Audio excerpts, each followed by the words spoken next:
here we are, block 4, max strength. And this is what I have been working toward for the last 12 weeks.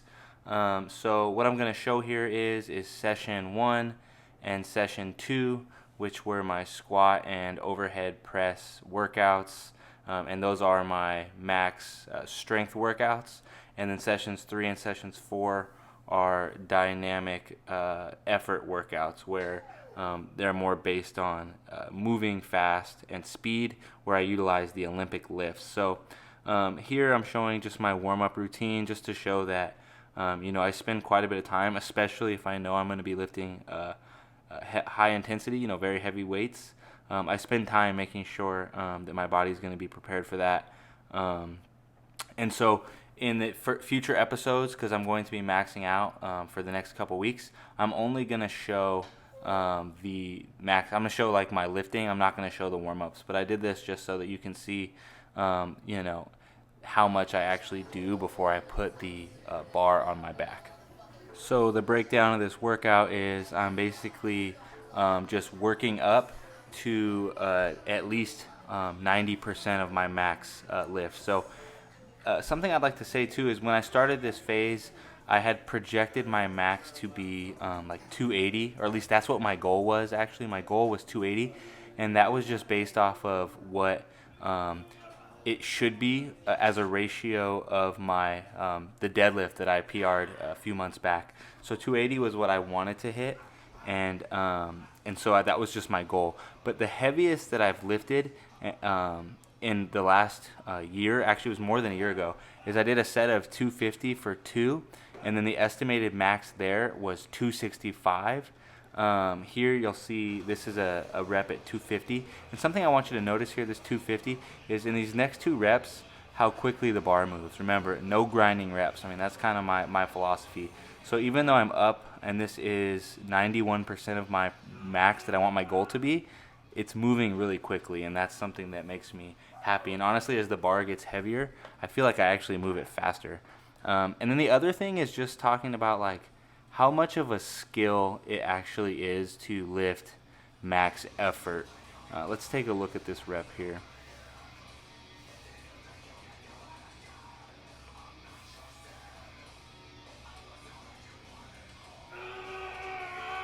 Right, so the bar at a projected 95% of what I want my max to be, moving really quickly, right? No sticking points, not grinding it out. And here you'll just see a little bit of my accessory work, dumbbell RDLs and dumbbell lunges. I was actually feeling really good after those squats. So basically my goal was 280, and then my projected max from what I had done over a year ago was 265. Now you just saw me hit 265. It's obvious that that's not my max. I mean, I could probably go heavier, and I'm going to go heavier in the next 2 weeks.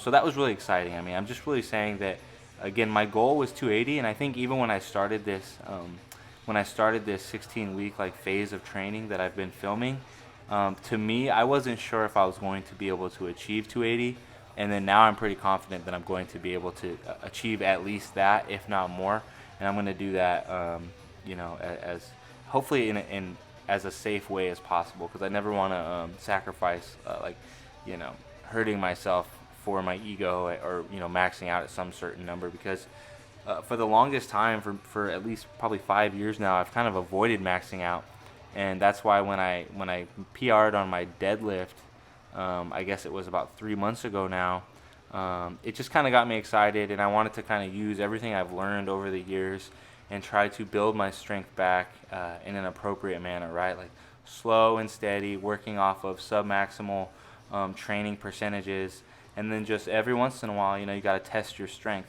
And so something that really like stands out to me here is, when I was younger, I lifted heavy all the time, and then I took some time off.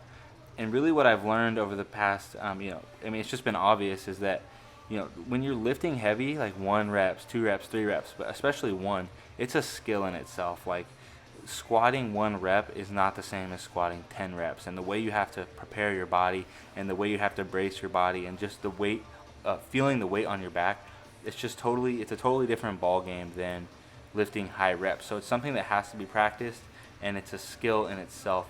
It's something that excites me moving forward into weeks 2 and 3, where I'll actually really go for like a true 1 rep max, is if 265 felt good for me today in week 1. As I've discussed in the past, week 1 a lot of times is the week that's the most awkward, or it taxes you even more just because it's new. So really what I'm anticipating hopefully is that as long as I get a good recovery for next week's session, you know, I'll go up in weight. I'm probably going to go up and try to hit 275 or 280 on squat. But I anticipate that the weight or the movement of the bar will actually probably be similar because my body's adapting to producing max force on a 1 rep max, right? So that's something I haven't done in a long time. And so, this session here and the reps that you just saw, that's the heaviest 1 rep max I've done, or 1 rep I've done in a long time. And so my body's going to be adapting to that and hopefully be able to just even be more efficient and be able to express greater force in the next 2 weeks. And then that will kind of, that'll come to a close to this program. 2 weeks from now, that's it for this program. And we'll see if it was a success or not. Based on what I'm feeling right now, I would say that it is. Because like I said, when I set that goal of hitting a 280 squat 3 months ago, I was honestly a little bit skeptical just because I had hit that 250 for 2 over a year ago. And in between this 16-week training cycle and that 250, the heaviest I had probably squatted was like maybe 225. I don't even know if it was that. So for me to come out and say like, man, I squatted 250, 9 months ago, and I haven't squatted over 225 in 9 months.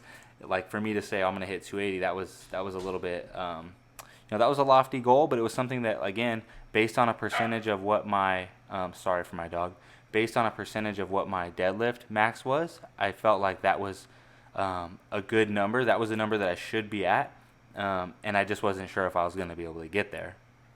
So here we're looking at session number 2, which is the second max effort lift of the week, and we're doing overhead press. And so here I'm just warming up a little bit with, I believe, like some 15s, pretty light, and just building my way up. Now, based on that same percentage chart that I talked about before, my overhead press was a few pounds shy of what it should be on the ideal ratios to my other lifts.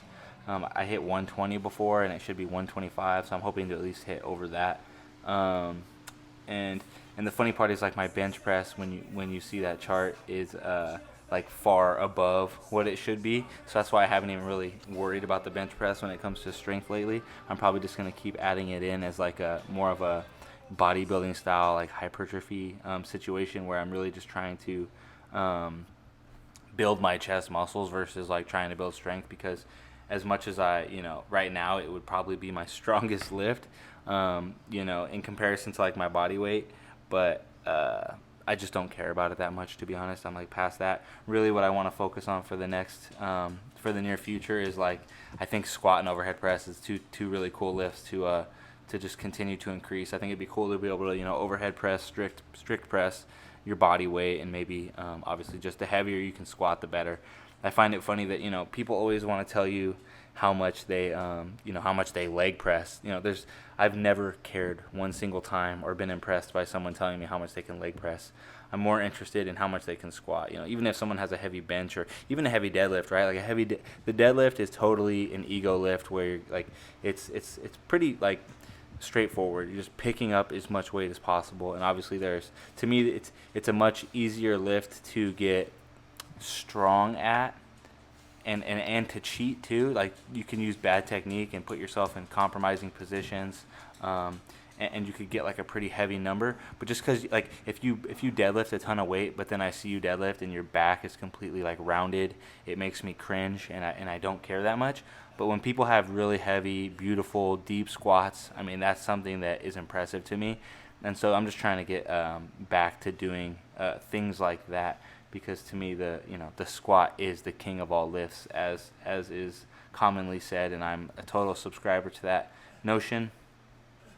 Now, the last thing I want to mention concerning like the skill of the 1 rep max is just the ritual of approaching the bar. I find this to be like a really interesting phenomenon, or like, I kind of mentioned in the past how I really don't necessarily care too much for like the high volume lifting. This is really the lifting I grew up doing and what I enjoy more, where you just have to be totally focused on the bar, totally focused on your body and how it's moving. And like when I squat, for example, when I approach the bar, you can kind of see like I try to do that the same each and every time.